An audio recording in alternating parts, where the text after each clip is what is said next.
Harry Potter et les méthodes de la rationalité, chapitre 6, deuxième partie. S'il y a bien un achat pour lequel Harry ne se serait pas attendu à devoir négocier, c'est bien une trousse de premiers soins. En bon scout, mieux vaut être toujours prêt, non? Et pourtant, ça avait été la négociation la plus tendue de la journée. Il faut croire qu'être directrice de la maison Gryffondor pendant plus d'une dizaine d'années finit par laisser une trace permanente sur la personnalité. Je suis votre gardien pour cette sortie, dit McGonagall, avec une nuance de danger dans sa voix. Je ne vais pas vous permettre de me bousculer. Je comprends, dit Harry. Il garda la rancœur hors de sa voix et ne dit aucune des autres choses qui lui venaient à l'esprit. McGonagall lui avait dit de penser avant de parler.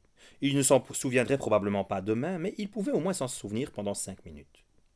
La baguette de McGonagall eut un mouvement sec, et les bruits du chemin de traverse revinrent. Très bien, jeune homme, dit-elle. Allons acheter ce kit de soins. La mâchoire de Harry tomba de surprise. Puis il se dépêcha à sa suite, trébuchant presque dans sa précipitation. Le magasin était tel qu'il l'avait laissé, avec des objets reconnaissables, d'autres incompréhensibles, disposés sur les tables de bois inclinées, la lueur grise les protégeant toujours, et la vendeuse de retour dans sa position originale. Elle les regarda alors qu'ils s'approchaient, son visage exprimant de la surprise.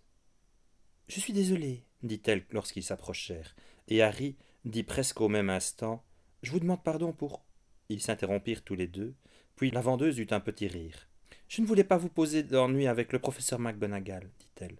Sa voix baissa et prit un ton de conspiratrice. « J'espère qu'elle n'a pas été trop terrible avec vous. »« Della !» dit McGonagall scandalisée. « Sac d'or !» dit Harry à sa bourse, et il s'adressa à nouveau à la vendeuse pendant qu'il comptait 5 galions. « Ne vous en faites pas. Je comprends bien que si elle était aussi terrible avec moi, c'est seulement parce qu'elle m'aime. » Il donna les galions à la vendeuse pendant que McGonagall pulvérisait un objet sans importance. « Un pack de soins d'urgence plus, s'il vous plaît. » C'était assez inquiétant, en fait, de voir l'ouverture élargissante avaler le kit médical qui avait la taille d'une mallette. Harry ne pouvait pas s'empêcher de se demander ce qui se passerait s'il essayait de grimper dans la bourse lui-même, étant donné que seule la personne qui y avait mis quelque chose était censée pouvoir la récupérer. Lorsque la bourse eut fini de manger son achat durement gagné, Harry jura même avoir entendu un petit rot. Ça devait avoir été ensorcelé à dessein. L'hypothèse alternative était trop horrifiante pour être contemplée. En fait, Harry ne pouvait même pas imaginer une hypothèse alternative. Harry regarda McGonagall à nouveau. « Où allons-nous ensuite ?» McGonagall pointa du doigt un magasin qui semblait être fait de chair plutôt que de briques, avec une couverture de fourrure plutôt que de la peinture. « Les petits animaux sont autorisés à Poudlard. Peut-être pourriez-vous avoir une chouette pour envoyer des lettres, par exemple. Est-ce que je pourrais payer une noise ou quelque chose et louer une chouette quand j'en aurais besoin ?»« Oui, dit McGonagall. « Alors absolument pas. » McGonagall hocha la tête comme si elle cochait une case.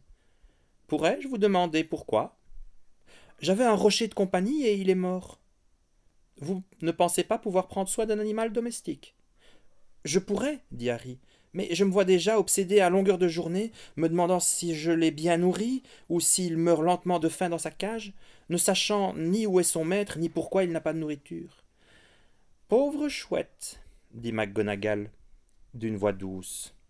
Abandonnée comme ça, je me demande ce qu'elle ferait. Eh bien, elle commencerait par avoir vraiment faim et essayer de becqueter une ouverture hors de sa cage, et ça ne fonctionnerait probablement pas. Harry s'arrêta net. McGonagall continua, toujours de cette voix douce. Et que se passerait-il ensuite ? Excusez-moi, dit Harry. Il prit McGonagall par la main, gentiment mais fermement, la tira vers une autre ruelle. Après avoir évité tant de sympathisants, le procédé était presque imperceptiblement devenu une routine. Jetez votre truc là, le sourdinam, s'il vous plaît. Sourdinam. La voix de Harry tremblait. Cette chouette ne me représente pas. Mes parents ne m'ont jamais enfermé dans un placard ni laissé affamer. Je n'ai pas peur d'abandon et je n'aime pas votre manière de penser, professeur McGonagall. La sorcière le regarda. Et quelles seraient mes pensées, monsieur Potter ? Vous pensez que j'ai subi… Harry avait du mal à le dire. Vous pensez que j'ai subi des abus ? En avez-vous subi ? Non, cria Harry. Non, jamais. Pensez-vous que je suis stupide? Je connais le concept d'abus infantile. Je sais ce que sont les attouchements inappropriés, ou si quoi que ce style arrivait, j'appellerai la police, j'en parlerai au principal de l'école, je chercherai un numéro des bureaux gouvernementaux dans l'annuaire. J'en parlerai à ma grand-mère, à mon grand-père, à madame Fig. Mais mes parents ne m'ont jamais fait quoi que ce soit de ce genre. Jamais, jamais, jamais. Comment osez-vous suggérer une chose pareille? McGonagall le fixait d'un œil solide. Il est de mon devoir, en tant que directrice adjointe, d'enquêter sur tout signe d'abus possible chez des enfants dont je prends le soin. La colère de Harry tournoyait hors de contrôle. Il devenait une furie noire et pure. N'ayez jamais l'audace de souffler un mot de ces insinuations à qui que ce soit. Personne, m'entendez-vous, McGonagall? Une accusation comme celle-là peut briser des gens, détruire des familles, même lorsque les parents sont totalement innocents. J'ai lu des choses à ce sujet dans les journaux. La voix de Harry montait et devenait un cri aigu. Le système ne sait pas s'arrêter. Il ne croit pas les parents ni les enfants lorsqu'ils disent que rien ne s'est passé. Ne vous avisez pas de menacer ma famille avec ça. Je ne vous laisserai pas détruire mon foyer. Harry, dit doucement McGonagall. Elle tendit la main vers lui.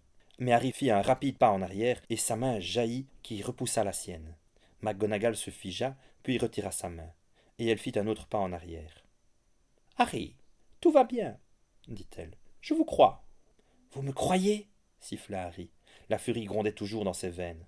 Ou vous attendez juste d'être éloigné de moi pour aller remplir des formulaires? Harry, j'ai vu votre maison. J'ai vu vos parents. Ils vous aiment. Vous les aimez. Je vous crois lorsque vous me dites que vos parents n'ont pas abusé de vous. Il fallait que je vous pose la question, car il y a quelque chose de très étrange à l'œuvre. Harry la fixa froidement. Comme quoi? McGonagall prit une inspiration profonde. Harry, j'ai vu de nombreux enfants victimes d'abus durant mon temps à Poudlard. Cela vous briserait le cœur de savoir combien. Et quand vous êtes joyeux, vous ne vous comportez pas comme l'un de ces enfants. Pas du tout. Vous souriez aux étrangers, vous faites des câlins aux gens, j'ai mis ma main sur votre épaule et vous n'avez pas bronché. Mais parfois, seulement parfois, vous dites quelque chose qui fait fort penser à quelqu'un qui aurait passé les 11 premières années de sa vie enfermé dans une cave. Pas dans la famille aimante que j'ai vue. McGonagall inclina la tête. Son expression devenait à nouveau perplexe. Harry absorba tout cela, traitant les informations. La rage noire se vida et il réalisa qu'on l'écoutait avec respect et que sa famille n'était pas en danger. Et comment expliquez-vous vos observations, professeur McGonagall? Je ne sais pas, dit-elle, mais il est possible que quelque chose vous soit arrivé, quelque chose dont vous ne vous souvenez pas. La furie monta à nouveau en Harry. Cela ressemblait beaucoup trop aux histoires de familles brisées qu'il avait lues dans les journaux. Les souvenirs refoulés sont de la pseudoscience.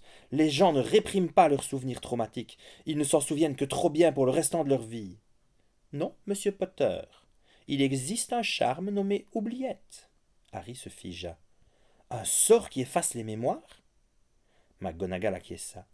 Mais pas les effets du souvenir, si vous voyez ce que je veux dire, monsieur Potter. Un frisson parcourut la colonne vertébrale de Harry. Cette hypothèse n'était pas simple à réfuter. Mais mes parents ne pourraient pas faire cela. Non, dit McGonagall, il faudrait quelqu'un venu du monde magique. Il n'y a aucun moyen de savoir, j'en ai peur. Pas que je sache. Les talents de rationaliste de Harry se mirent en route. Professeur McGonagall, à quel point êtes-vous certaine de vos observations et quelles explications alternatives pourrait-il y avoir? McGonagall ouvrit ses mains, comme pour montrer qu'elles étaient vides. Certaine? Je ne suis certaine de rien, monsieur Potter. Si je considère votre individu dans son entier, alors je n'ai jamais rencontré une personne pareille de toute ma vie. Parfois vous me paraissez tout simplement ne pas avoir 11 ans, ni même être vraiment humain. Les sourcils de Harry s'élevèrent au ciel. Pardon, dit vivement McGonagall, je suis vraiment désolé, monsieur Potter. J'essayais de démontrer un détail par la rhétorique, et j'ai bien peur que ça ait sonné différemment de la façon dont je l'avais à l'esprit. Au contraire, professeur McGonagall, dit Harry, et il sourit lentement. Je prendrai cette remarque comme un très grand compliment. Mais objecteriez-vous à ce que je propose une alternative? Allez-y, je vous en prie. Les enfants ne sont pas censés être beaucoup plus intelligents que leurs parents, dit Harry. Ou peut-être beaucoup plus sain d'esprit. Mon père pourrait probablement se montrer plus malin que moi vous savez, s'il essayait vraiment, au lieu d'utiliser son intelligence d'adulte pour trouver de nouvelles raisons de ne pas changer d'avis. Harry s'interrompit. Je suis trop intelligent, McGonagall. Les enfants normaux ne sont tout simplement pas dans la même catégorie que moi. Les adultes ne me respectent pas assez pour me parler. Et franchement, même s'ils le faisaient, ils ne diraient pas des choses aussi intelligentes que Richard Feynman. Donc il vaut mieux que je lise quelque chose écrit par Richard Feynman. Je suis isolé, professeur McGonagall. J'ai été isolé toute ma vie. Peut-être que ça se produit quelques-uns des effets que l'on ressent quand on est enfermé dans une cave. Je suis trop intelligent pour admirer mes parents, de la façon dont les enfants sont censés le faire. Mes parents m'aiment, mais ils ne se sentent pas obligés de répondre à la raison. Et parfois j'ai la sensation que ce sont eux, les enfants. Des enfants qui n'écoutent pas, et qui ont une autorité absolue sur toute mon existence. J'essaye donc de ne pas être trop amer à ce sujet, mais j'essaye aussi d'être honnête avec moi-même. Et donc, oui, je suis amer. J'ai aussi un problème de contrôle de ma colère, mais j'y travaille. C'est tout. C'est tout. Harry acquiesça avec ferveur. C'est tout, professeur McGonagall. L'explication normale mérite d'être prise en considération. Même dans l'Angleterre magique, non? Plus tard dans la journée, le soleil descendait sur le ciel d'été et les acheteurs commençaient déjà à disparaître des rues. Certains magasins avaient fermé. Harry et McGonagall avaient acheté ces manuels chez Fleury et Bott juste avant la fermeture. Il y avait seulement une légère explosion quand Harry avait foncé droit vers le mot-clé arithmancie et avait découvert que les livres de septième année ne contenaient rien de plus mathématiquement avancé que de la trigonométrie. Mais pour le moment, les rêves d'opportunités faciles étaient très loin de l'esprit de Harry. Pour le moment, Harry et McGonagall se rendaient chez Ollivanders et Harry fixait sa baguette. Il l'agita et produit des étincelles multicolores, ce qui n'aurait pas vraiment dû le choquer particulièrement, après tout ce qu'il avait déjà vu, mais malgré tout. Je peux faire de la magie. Moi, comme dans moi personnellement, je suis magique. Je suis un sorcier. Il avait senti la magie affluer dans son bras, et à cet instant il avait réalisé qu'il avait toujours eu ce sens, qu'il l'avait possédé toute sa vie. Le sens qui n'était ni la vue, ni le son, ni l'odeur, ni le goût, ni le toucher, mais seulement la magie. Comme d'avoir des yeux, mais de les avoir toujours gardés fermés, et que vous ne vous rendiez pas compte que vous voyiez du noir. Et le jour où vous les ouvriez, vous découvriez le monde. Le choc s'était déversé en lui, touchant plusieurs parties de son être, les réveillant et disparaissant ensuite en quelques secondes, ne laissant que la certitude qu'il était maintenant un sorcier, l'avait toujours été, et d'une certaine façon qu'il l'avait toujours su. Et il est très curieux que vous soyez destiné à cette baguette, sachant que c'est sa sœur qui vous a fait cette cicatrice. Ça ne pouvait pas être une coïncidence. Il y avait des milliers de baguettes dans ce magasin. Bon, d'accord, ça pouvait être une coïncidence, il y avait 6 milliards de personnes sur Terre. Des coïncidences à une chance sur 1000 avaient lieu tous les jours, mais, comme on aurait pu le lire dans n'importe quelle introduction au théorème de Bayes, toute hypothèse raisonnable impliquant qu'il y avait plus d'une chance sur 1000 que Harry se retrouve avec la baguette sœur de celle du Seigneur des Ténèbres avait un avantage. McGonagall avait simplement dit quelque chose comme comme c'est curieux, et elle en était restée là, ce qui avait mis Harry en état de choc face à la pure, à l'écrasante inconscience des sorciers et des sorcières. Harry n'aurait pu, dans aucun monde imaginable, faire simplement et sortir du magasin sans même essayer de trouver une hypothèse expliquant ce qui s'était passé. Sa main gauche s'éleva et toucha sa cicatrice. Qu'est-ce qui exactement? Vous êtes un sorcier complet à présent, dit McGonagall. Félicitations. Harry hocha la tête. Et que pensez-vous du monde magique? C'est étrange, dit Harry. Je devrais être en train de penser à tout ce que j'ai vu de la magie, tout ce que je sais maintenant possible, tout ce que je sais maintenant être un mensonge, tout le travail qui me reste à accomplir avant de vraiment comprendre, et pourtant je me trouve distrait par de relatives trivialités telles que... Harry baissa la voix. Toute cette histoire de survivants. Il ne semblait y avoir personne aux alentours, mais autant ne pas tenter le sort. McGonagall ahema. Vraiment, sans blague. Harry hocha la tête. Oui, c'est juste curieux. Se rendre compte que vous faites partie de cette grande histoire, la quête pour vaincre le grand et terrible Seigneur des Ténèbres, et c'est déjà fini, terminé, complètement réglé. Comme si vous étiez Frodon Saquet et vous appreniez que vos parents vous ont emmené à la montagne du destin quand vous aviez 1 an, et qu'ils vous ont fait jeter l'anneau et que vous ne vous en souvenez même pas. Le sourire de McGonagall s'était plus ou moins figé.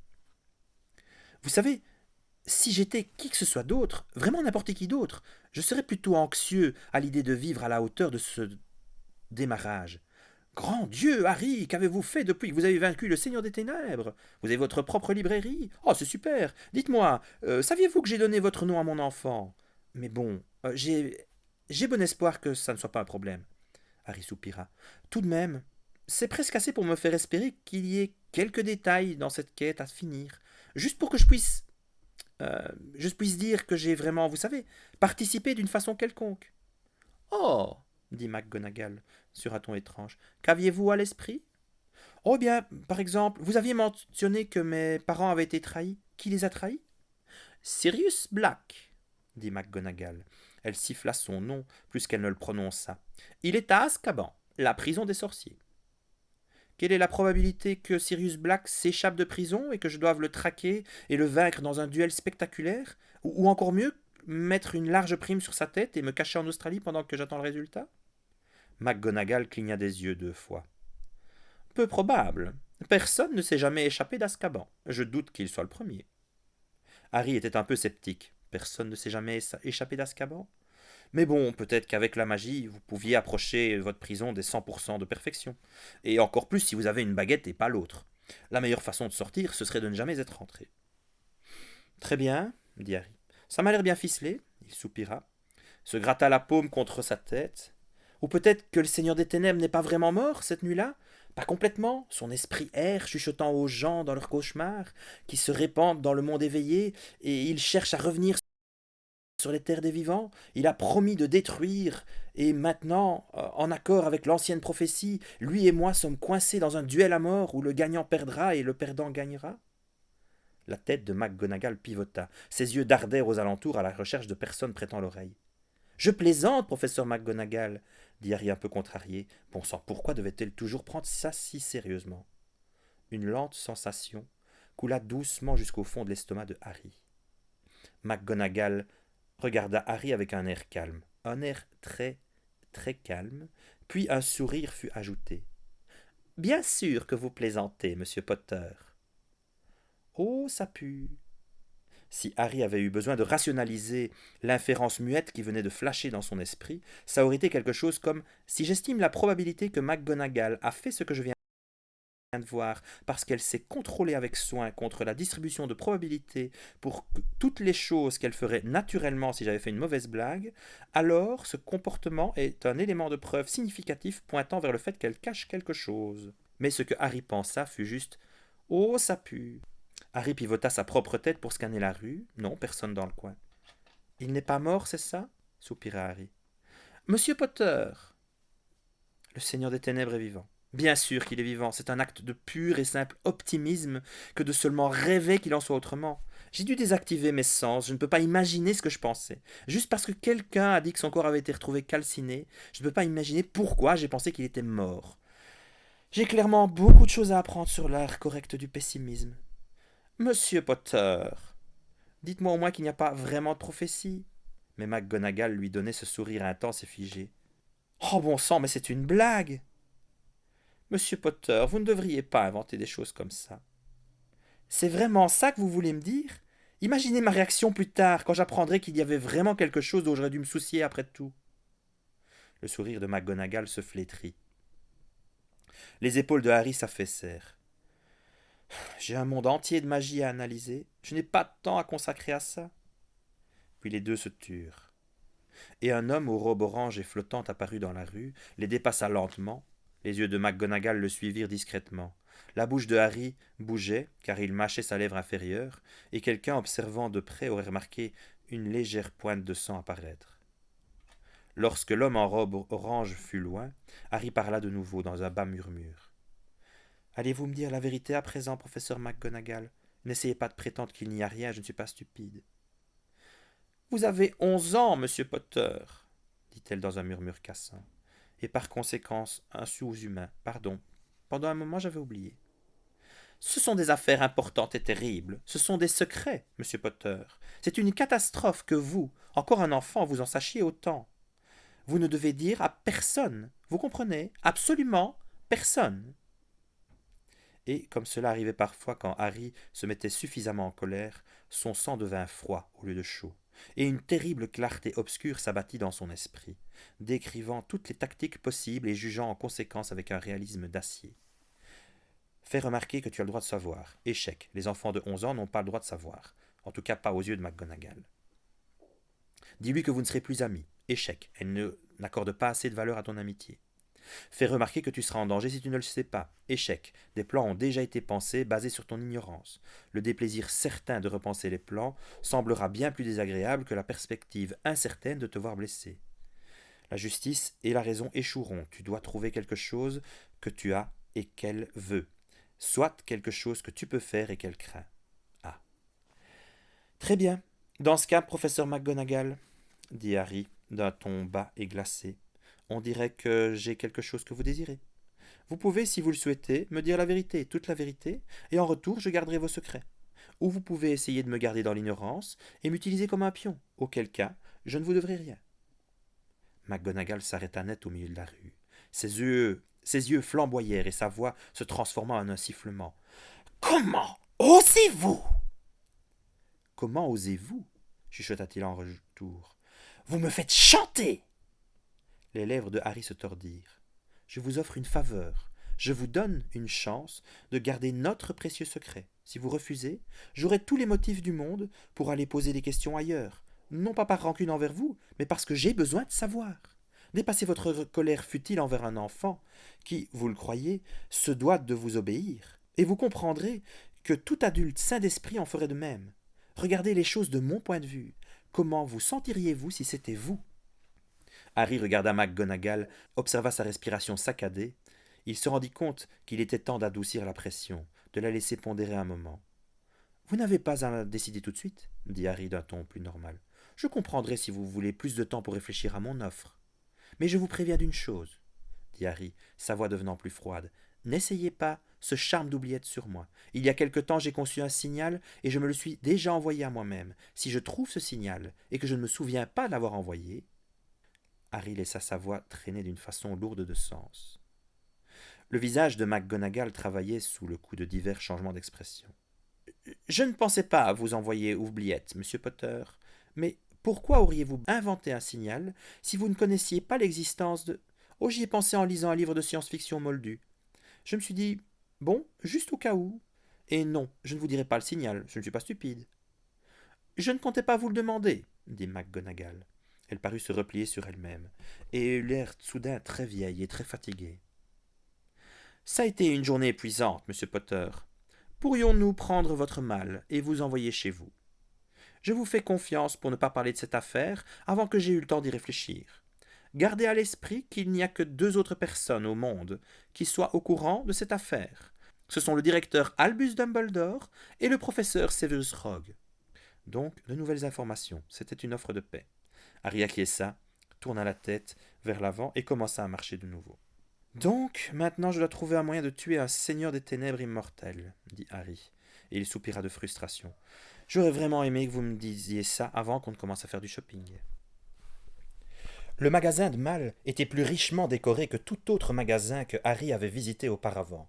Les rideaux étaient luxueux, ornés de motifs délicats. Le sol et les murs étaient faits de bois teints et polis, et les malles occupaient une place d'honneur sur des plateformes en ivoire poli.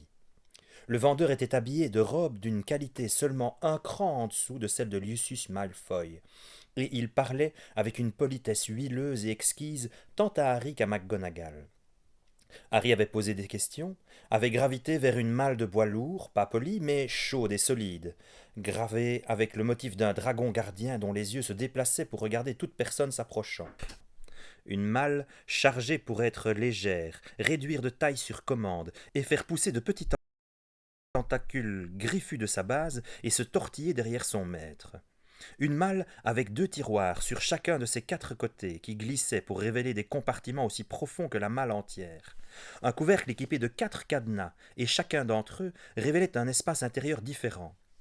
Et, c'était la partie la plus importante, une poignée sur le fond qui glissait et révélait un cadre contenant des marches menant vers une petite pièce éclairée qui, selon l'estimation de Harry, pouvait contenir environ 12 étagères. S'il faisait des malles comme celle-là, Harry ne savait pas pourquoi qui que ce soit s'embêtait à posséder une maison. 108 galions, c'était le prix d'une bonne malle, légèrement usée. À 50 livres le galion, c'était assez pour s'offrir une voiture d'occasion. C'était plus cher que la somme de tout ce que Harry avait jamais acheté de sa vie. 97 galions. C'est ce qui restait dans le sac d'or que Harry avait été autorisé à retirer de chez Gringotts. McGonagall avait un air chagriné. Après une longue journée de shopping, elle n'avait pas eu besoin de demander à Harry combien d'or il restait dans le sac après que le vendeur eut donné son prix. Ce qui voulait dire que le professeur pouvait faire du calcul mental sans crayon ni papier. À nouveau, Harry se rappela à lui-même que, scientifiquement illettré, n'était pas la même chose que stupide. « Je suis désolé, jeune homme, » dit McGonagall. « C'est entièrement de ma faute. Je vous proposerais bien de vous ramener à Gringotts, mais la banque est à présent fermée hormis pour les services d'urgence. » Harry prit une profonde inspiration.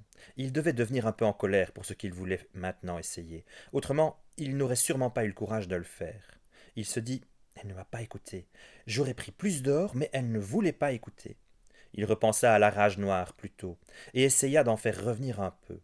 Il visualisa la personne qu'il avait besoin d'être, se revêtit de cette personnalité comme d'une robe de sorcier, concentrant son univers entier sur McGonagall et sur le besoin qu'il avait de tordre cette conversation à ses fins.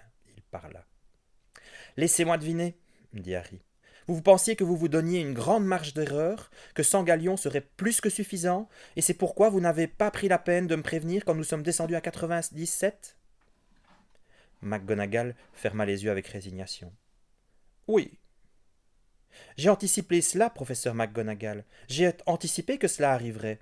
Il y a des études montrant que c'est ce qui se passe quand les gens pensent qu'ils se donnent une grande marge d'erreur. Si c'était moi, j'aurais pris 200 galions, juste pour être sûr. Il y avait plein d'argent dans cette chambre forte. J'aurais pu y remettre la monnaie plus tard. Mais je savais que vous ne me laisseriez pas faire. Je savais qu'il était futile de demander. Je savais que vous seriez agacé et peut-être même énervé si je vous le demandais.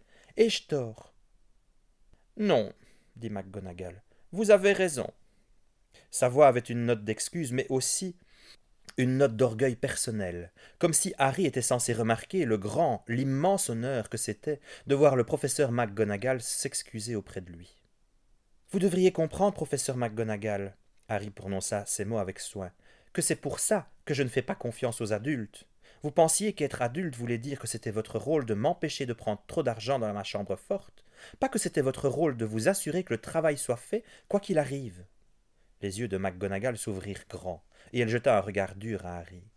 « Eh bien, professeur McGonagall, si tout était à refaire, et que je suggérais de prendre 100 galions de plus, juste pour être sûr, sans justification autre que celle d'être prêt, m'écouteriez-vous cette fois ?»« J'accepte votre argument, » dit McGonagall. « Vous n'avez pas besoin de me sermonner, jeune homme. »« Ah, mais je ne suis pas encore arrivé à mon argument. Connaissez-vous la différence entre quelqu'un qui mérite qu'on lui parle et un simple obstacle, professeur McGonagall, de mon point de vue? Si un adulte pense que m'être supérieur, qu'être au-dessus de moi, qu'obtenir mon obéissance sont les choses les plus importantes pour lui, alors il sera un obstacle. Un collaborateur potentiel est quelqu'un qui pense que faire le travail est plus important que de s'assurer que je reste à ma place.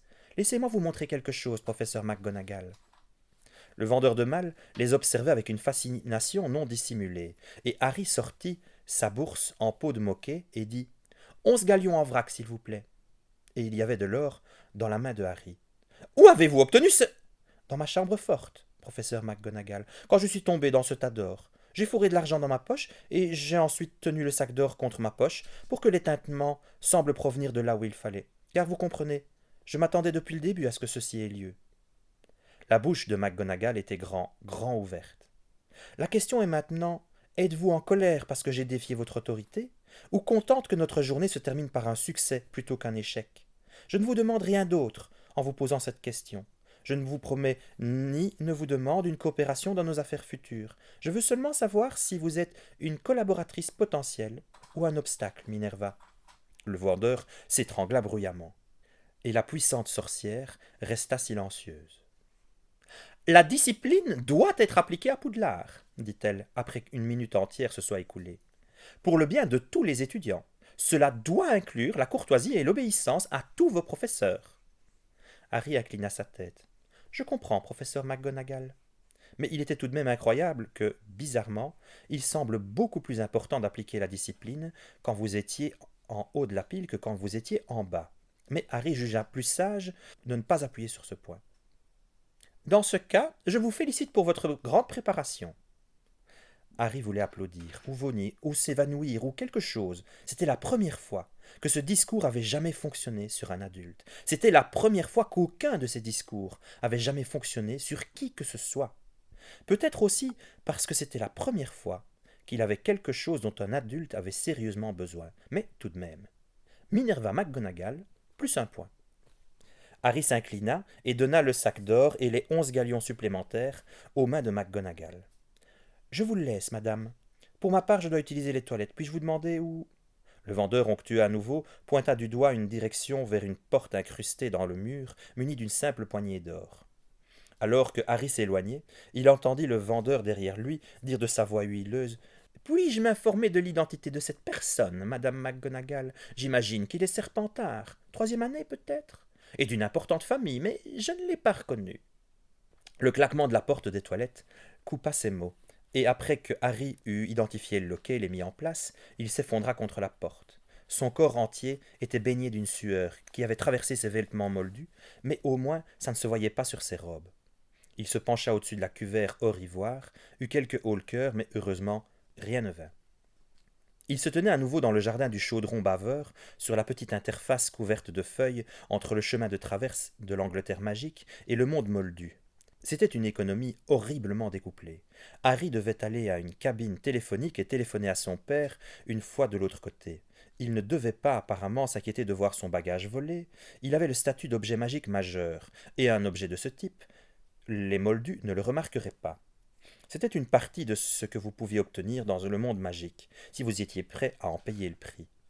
C'est-à-dire payer le prix d'une voiture de seconde main. Harry se demanda si son père serait capable de voir la malle après que Harry la lui ait explicitement montrée. « C'est ici que nos chemins se séparent pour un temps, » dit le professeur McGonagall. Elle secoua la tête avec émerveillement. « Ça a été le jour le plus étrange de ma vie depuis bien des années. Depuis le jour où j'ai appris qu'un enfant avait vaincu le... vous savez qui. Je me demande maintenant rétrospectivement si c'était le dernier jour sensé du monde. »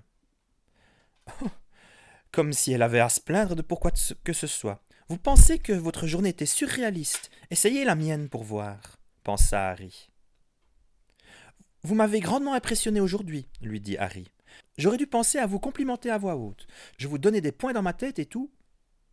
Merci, monsieur Potter, dit McGonagall. Si vous aviez déjà été trié dans une maison, je vous aurais déduit autant de points que ces petits enfants perdraient encore la coupe des maisons. Merci à vous, Minerva. Il était probablement encore un peu tôt pour l'appeler Minnie. Cette femme était peut-être l'adulte le plus sain d'esprit que Harry ait jamais rencontré, en dépit de son manque de savoir scientifique. Harry envisageait même de lui offrir la position de numéro 2 dans le groupe qu'il formerait pour combattre le Seigneur des Ténèbres. Mais il n'était pas assez idiot pour dire ça à voix haute. Qu'est-ce que ce serait un bon nom pour ce groupe? Les Mange-Mange-Morts? Je vous verrai très bientôt, quand l'école commencera, dit McGonagall. Et, monsieur Proctor, à propos de votre baguette. Je sais ce que vous allez demander, dit Harry. Il sortit précieusement la baguette et, avec un immense pincement de douleur intérieure, la retourna dans sa main, poignée vers l'extérieur, et la présenta à McGonagall. Prenez-la, je ne comptais pas faire quoi que ce soit avec. Pas une seule petite chose, mais je ne veux pas que vous ayez des cauchemars où je fais exploser ma maison. McGonagall secoua vivement la tête. « Oh non, monsieur Potter, on ne fait pas ce genre de choses. Je voulais juste vous prévenir de ne pas utiliser votre baguette chez vous, car il y a des moyens de détecter l'usage de la magie chez les mineurs, et c'est interdit sans supervision. »« Ah !» dit Harry, et il sourit. « Cela me semble une règle très sensée. Je suis heureux de voir que le monde magique prend ce genre de choses sérieusement. » McGonagall le regarda intensément. « Vous le pensez vraiment ?»« Oui, dit Harry. Je comprends. La magie est dangereuse et les règles sont là pour une bonne raison. Certaines affaires sont elles aussi dangereuses. Je le comprends. Souvenez-vous, je ne suis pas stupide. J'ai bien peu de chance de l'oublier. Merci, Harry Potter. Cela m'aide à me sentir mieux concernant certaines choses au sujet desquelles je vais devoir vous faire confiance aujourd'hui. Au revoir pour l'instant. Harry se détourna pour partir vers le chaudron baveur et jusqu'au monde moldu. Et alors que sa main touchait la poignée de la porte, il entendit un dernier murmure derrière lui. Hermione Granger. Quoi? Dit Harry, sa main toujours sur la porte. Cherchez une fille de première année nommée Hermione Granger dans le train vers Poudlard. Qui est-elle? Mais il n'y eut pas de réponse, et quand Harry se retourna, McGonagall était partie. Bien plus tard, le directeur Dumbledore se pencha par-dessus son bureau, les yeux pétillants, et dévisagea McGonagall. « Alors, Minerva, qu'avez-vous pensé de Harry ?» McGonagall ouvrit la bouche, puis elle ferma la bouche, puis elle ouvrit la bouche à nouveau. Aucun mot ne sortit. « Je vois, » dit Dumbledore avec gravité. « Merci pour votre rapport, Minerva, vous pouvez disposer. »